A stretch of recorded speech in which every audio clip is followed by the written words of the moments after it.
Inquisition of the Damned. 9.10 Apocrypha.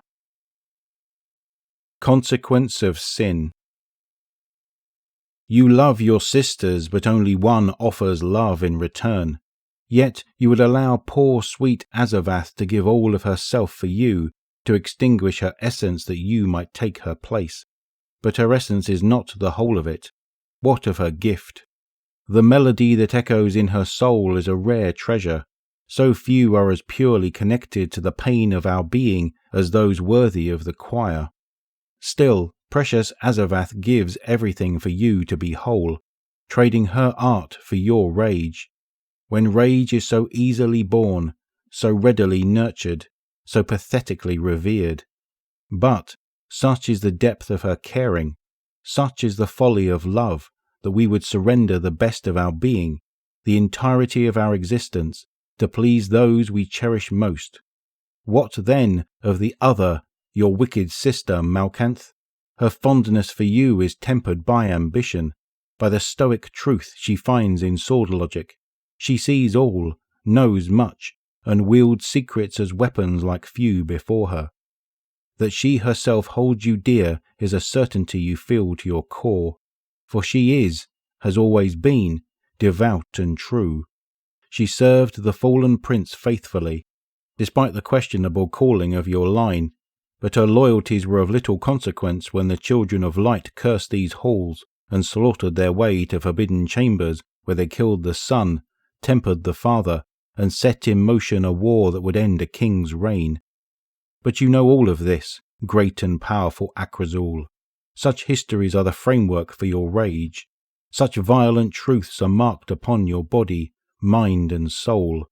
Your severing is the culmination of a lifetime fighting to prove not just your own worth, but the worth of all bound to the tainted sect of your disgraced brood. I wonder, did Malkanth ever offer to restore your loving sister? Your body will rest hollow when your soul is freed. Why then must Azavath perish when a vessel of her own blood and bone sits idle? Because angry, blind, sad Akrazul, your sister knows what you do not. You are a tool, a weapon, nothing more. Your rage, your sole value. Azavath would have seen different. She would have smiled at your renewed pride once you were made whole in her flesh. But soon your anger would have been more than she could bear. And so, there it is, the broken siblings blinded by their sinful desires. One, Malkanth, the liar, would see you sharpened and loosed upon those she deems weak, but at the cost of the only living creature you hold dear. The other, tender, loving Azavath, would bind your fury within her love, making you lesser as she attempts to nurture your pain.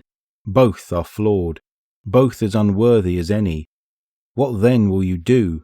Once whole, will you remain a puppet to a would-be puppet master? Or will you take your sister's gift and become your final fleeting shape, rage unleashed and nothing more until all are dust? These words become a steady hum picking at the back of Akrazul's mind. He did not hear them, but felt them. They etched a truth upon his being in the instant between Azavath's final scream and his own rending. All went dark and grey, and then he gasped anew, his first breath in his sister's shell, and through new eyes he saw Malkanth smiling down on him, and knew the whispers were not deceit, but a promise. The edge of his blade slid into Malkanth's sternum, a fatal wound, deep and clear. Akrazul, now Azavath, would be no one's pawn. Her rage would be unfettered. The swarm would suffer. Then the wicked offspring of the light would too, and any others who stood before her. The coming slaughter would end only in dust, hers or all others,